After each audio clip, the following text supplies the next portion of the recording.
Hi, இப்போ என்ன பண்ண போகிறோம் தெரியுமா? என்னதான் நம்ம இட்லி கடையை மூட போகிறோம்னு கொஞ்சம் வருத்தமாக இருந்தாலும் இந்த இட்லி கடை முடியறதுக்குள்ளே சீக்கிரமாக அதில் இருக்கிற 1-2 விஷயங்களை நம்ம வீடியோவாக எடுத்து வச்சுக்கலாம் அப்படின்னு நம்ம யோசிச்சோம். அதுக்கான ப்ராசஸ் தான் இப்போ பண்ணிகிட்ருக்கோம். இன்றைக்கி வந்து என்ன பார்க்க போகிறோன்னா வேர்க்கடலை சட்னி தான் பார்க்க போகிறோம். எங்கள் கடையோட ரொம்ப ஸ்பெஷல்னு கூட சொல்லலாம். அந்த சட்னியை தான் இப்போ நம்ம போட்டு காட்ட போகிறோம்.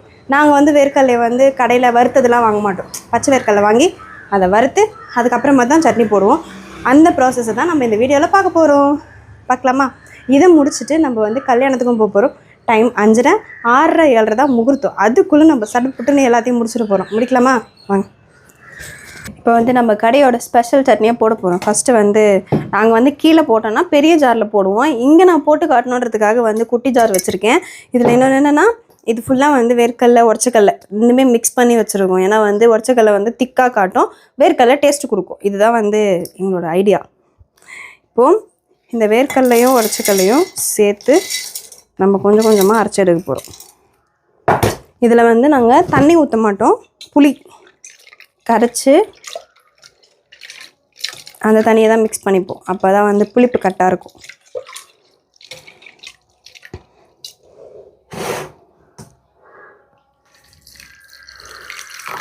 கொஞ்சம் கொஞ்சமாக சேர்த்து அரைக்க போகிறோம்.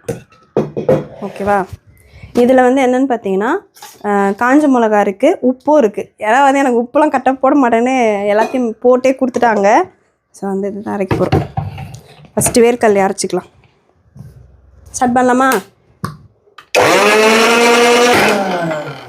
ஆக்சுவலாக சட்னி போடுறது பெரிய விஷயம்லாம் இல்லை. ஒரே ஜாராக இருந்தால் நம்ம வந்து சீக்கிரம் போட்டுடலாம். இது வந்து சின்னத்தில் போடுறதுனால கொஞ்சம் ப்ராசஸ் பெருசாக போயிட்டுருக்கு. வேர்க்கடலை, உடச்சக்கடலை, காஞ்ச மிளகா, புளி, உப்பு, அவ்வளோதான் சட்னிக்கு. கொஞ்சமாக கடுகு, எண்ணெய், கருவேப்பிலை மூணுத்தையும் தாளித்து அப்படியே ஊற்றிட்டா சட்னி ரெடி ஆகிடும். அந்த ப்ராசஸ் தான். இருந்தாலும் என்ன காட்டணும்ல, அதனால் வந்து பெருசாக தெரியுது. கொஞ்சம் வேர்க்கடலை தான் இருக்குது. அதை வந்து அது கூட சேர்த்து மிளகாவையும் போட்டுடலாம். ஃபைனலாக மிளகா அரைக்கும் போது இந்த புளி இருக்கிற மொத்தத்தையும் வந்து கரைச்சி ஊற்றிக்கலாம். நாங்கள் வீட்டுக்கு போகிறதா இருந்தால் புளியை வந்து கரைக்கவே மாட்டோம். அப்படியே எடுத்து போட்டுருவோம். இப்போது கடைக்கணும் போது கொஞ்சம் ஃபில்ட்ரு பண்ணி போடணும். ஏன்னா அந்த புளியோட அந்த இதெல்லாம் போய் சாப்பிட்றவங்களுக்கு வந்துருச்சுன்னு டென்ஷன் ஆகிடுவாங்க.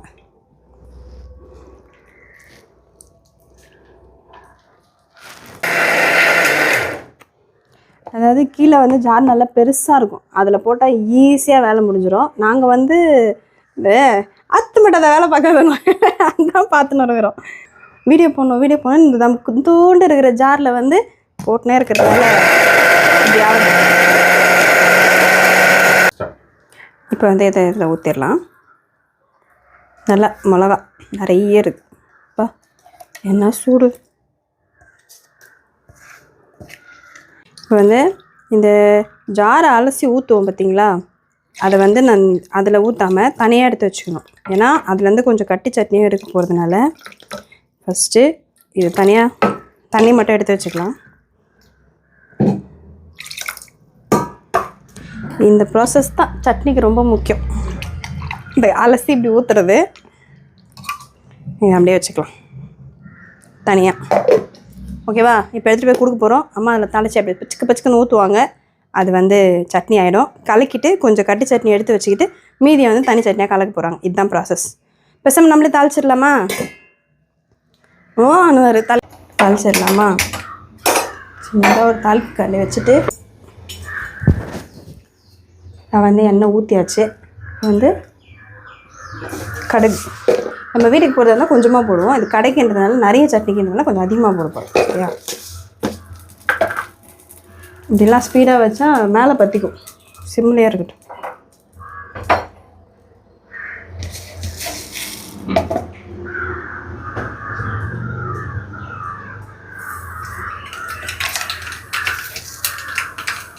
ஓகே, நல்லா வந்து பொரியுது. நாங்கள் வந்து கருவேப்பிலை கொஞ்சம் காஞ்சே எடுத்து வச்சுப்போம். பச்சையாக இருந்தால் இது வேணுன்ட்டு நல்லா கருவேப்பிலை நல்லா காய வச்சுட்டு இந்த மாதிரி உருவி வச்சுப்போம். பச்சைக்கு நான் எங்கே போகிறது? பச்சையாக போடுறோன்னா அப்பப்போ வாங்கணும், அது ரொம்ப கஷ்டம். இது நாங்கள் வாங்கி இந்த மாதிரி காய வச்சோம்னா ரொம்ப நாள் இருக்கும். ஆமாம், கடுகு வந்து பொரிவிட்டு ரொம்ப நேரம்லாம் இருக்கக்கூடாது. பொரிஞ்ச உடனே பட்டாக்குன்னு இப்படி போட்டுடணும். அது பார்த்தீங்களா, பச்சைனா தான் சவுண்டு வரும். இப்போது ஆஃப் பண்ணிடலாமா? ஆஃப் பண்ணியாச்சு. இதை அப்படியே எடுத்துகிட்டு போய் போங்க சட்னியில் ஊற்ற போகிறோம். ஊற்றிடலாமா? இப்படி நல்லா பண்ணி அது ஊற்றணும். சவுண்டு கேட்டிங்களா? அந்த மாதிரி சவுண்டு வந்தால் தான் சட்னி நல்லா வாசனையாக இருக்கணும். அப்படியாக இருக்கிற சட்னியை நல்லா மிக்ஸ் பண்ணிடணும். ஏன்னா மிளகா தனியாக வேர்க்கடலை தனியாக அரைச்சிருக்கோம். அதனால் வந்து இந்த மிளகா பொடி எல்லாத்துக்கூடவும் மிக்ஸ் ஆகணும், புளியும் எல்லாத்துக்கூடவும் மிக்ஸ் ஆகணும்.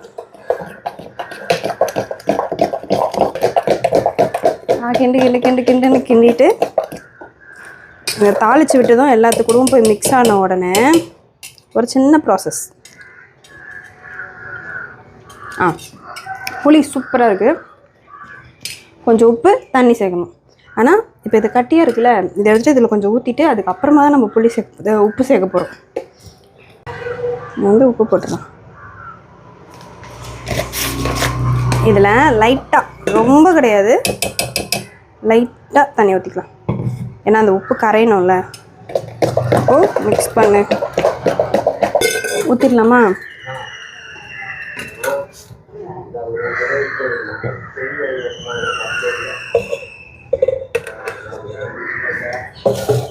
ஓகேவா?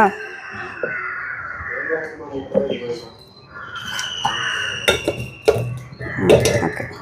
இப்போது இந்த ஜார் வச்சுருக்கோம்ல, இந்த தண்ணி அதில் ஊற்றிக்கலாம்.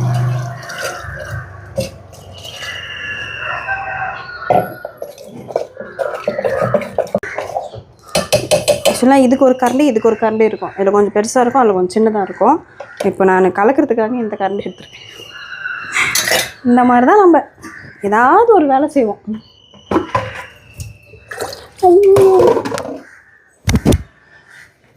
இப்போ இன்னும் கொஞ்சம் தண்ணி. இந்த சட்னியை பொறுத்த வரைக்கும் நம்ம எவ்வளோ தாராளமாக தண்ணி சேர்த்தாலும் சட்னி சூப்பராக இருக்கும். அந்த இதில் ஹைலைட். மற்ற சட்னிலாம் ஓரளவுக்கு மேலே போச்சுன்னா நல்லா இருக்காது தண்ணி. ஆனால் இதில் மட்டும் எவ்வளோ ஊற்றினா எவ்வளோ அடித்தாலும் தாங்குவான்ற மாதிரி இருக்கும்.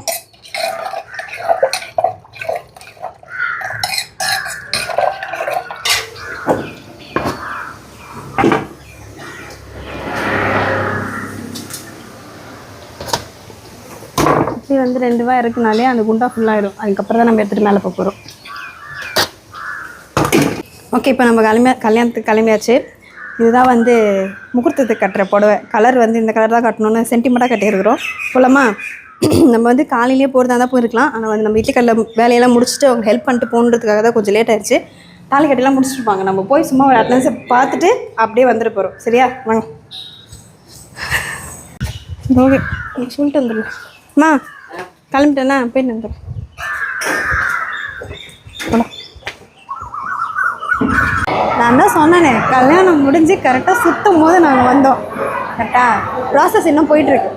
இதை பார்க்கும்போது எங்களுக்கும் இதே மாதிரி தான் நடந்ததா, அதெல்லாம் ஞாபகம் வச்சு இப்படி தான் நம்மளுக்கு நடந்தது, அப்படி தான் நம்மளுக்கு நடந்ததுன்ட்டு அதையே நம்மளுக்கு ரீவைன் வர மாதிரி இருக்குது.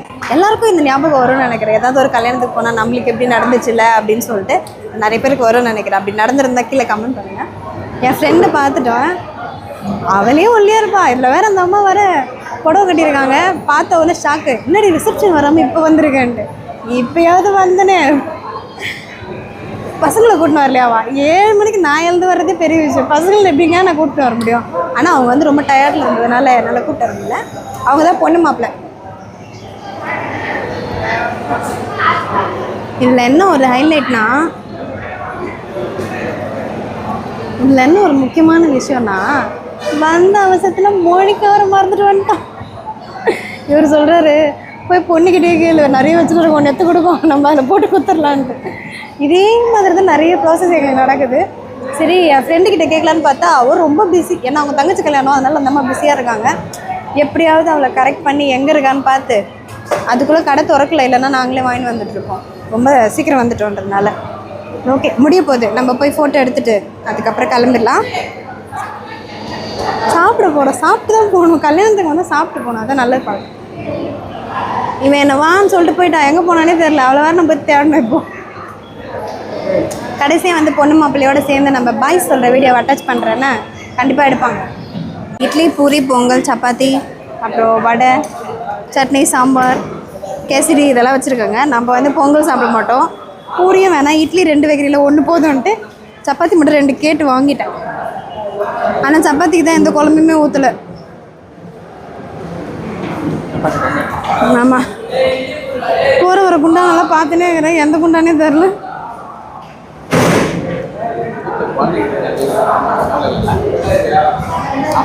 வீட்லேயே இட்லி சாப்பிட தான் போகிறாங்க, நானும் சாப்பிட மாட்டாங்க, நான் இருக்கிறாங்க சாப்பிடுவாங்க. வெளியே வந்தவங்களுக்கு தான் சாப்பாடு கிடைக்குமா கிடைக்காதான்னு இருக்கும். தம்பி இது கொஞ்சம் குழம்பு அவனுக்கு நினைப்பானுங்க பக்கா டீசெண்டாக லோக்கல் பண்ணுறது, சாப்பாடு விஷயத்தில் எப்படி பண்ணுதுன்னு வாங்க போல.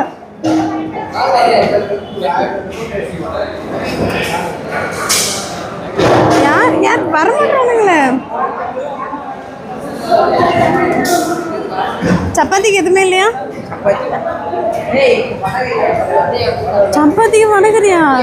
நான் பன்னீர் பட்டர் மசாலா ஊற்றுவாங்க நினச்சி. இது சொல்ல எல்லா இதுலேயும் அதை தானே பண்ணுவாங்க. இந்த இடம் ஞாபகம் இருக்கா? கல்யாணத்தப்போ நம்ம சாப்பிட்டோமே,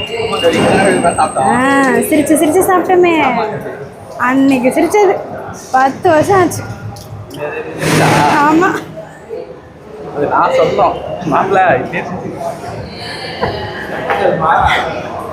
தேங்காய் பை வாங்கியாச்சு. ஓகே, ஒரு வழியாக கல்யாணத்துக்கு வந்தோம், சாப்பிட்டோம், பொண்ணு மாப்பிள்ளையை பார்த்துட்டோம். அப்படியே நம்ம வரும்போதே இட்லி கடை வேலையும் கொஞ்சம் முடிச்சுட்டு வந்துட்டோம். ஸோ வந்து எல்லாமே ஓவராலாக முடிஞ்சிருச்சுன்னு நினைக்கிறேன். எல்லா வேலையும் செஞ்சாச்சு. இப்போ வந்து நேராக நம்ம வீட்டுக்கு தான் போகிறோம். வீட்டுக்கு போயிட்டு இருக்கிற சாமான்லாம் கழுவி முடிச்சுட்டு அப்படியே நம்ம ரொட்டீனை கண்டினியூ பண்ண வேண்டியதான். போகலாமா? இன்றைக்கி ஒரு முக்கியமான விஷயம் என்னென்னா, இன்றைக்கி வந்து ஸ்கூல் ப்ராஜெக்ட்லாம் பண்ணணும். இன்றைக்கி பண்ணலன்னா அப்புறம் பண்ணவே முடியாது. வந்தவொடனே பார்த்தா இட்லி மாவு காலி ஆகிடுச்சா. இந்த ஒரே ஒரு தட்டை மட்டும் தான் எடுக்கணும் நாங்கள், அதனால எடுத்தாச்சு. குழந்தைங்கள போய் எழுப்பணும், அவங்கள சாப்பிட வைக்கிறதுக்கு. எழுப்பிட்டு நான் போய் ட்ரெஸ் மாற்றிட்டு வந்து இன்னைக்கு ஃபுல்லாக என்ன பண்ண போகிறேன்னா, இப்போ இட்லி எடுத்துகிட்டு போய் கொடுத்துட்டு குழந்தைங்கள எழுப்பிட்டு நான் ட்ரெஸ் மாற்றிக்கிட்டு வந்து சாமான் கழுவிட்டு இன்றைக்கி வந்து குழந்தைங்க ப்ராஜெக்ட் பண்ணோம். அந்த ப்ராஜெக்டை ஸ்டார்ட் பண்ணிவிட்டு முடிஞ்ச அளவுக்கு என்ன பண்ண முடியுமோ அதை பண்ணி வச்சுட்டு அதுக்கப்புறமா ஈவினிங் 6 மணிக்கு படத்துக்கு போகலான்னு பிளான் பண்ணி வச்சேன். கல்யாணத்துக்கு போயிட்டு வந்தாச்சு. வரும்போது இட்லியும் இறக்கியாச்சு. இப்போ வந்து பசங்களை எழுப்பலான்னு பார்த்தா சுஜன் வந்து ஆல்ரெடி எழுந்து போயிட்டார். பல்லு மாட்டிட்டு ப்ரஷ் பண்ணிட்டு மோதெல்லாம் கழுவிட்டு பாத்ரூம் போயிட்டுருக்காரு. அச்சு மட்டும் என்ன எழுந்துக்கல.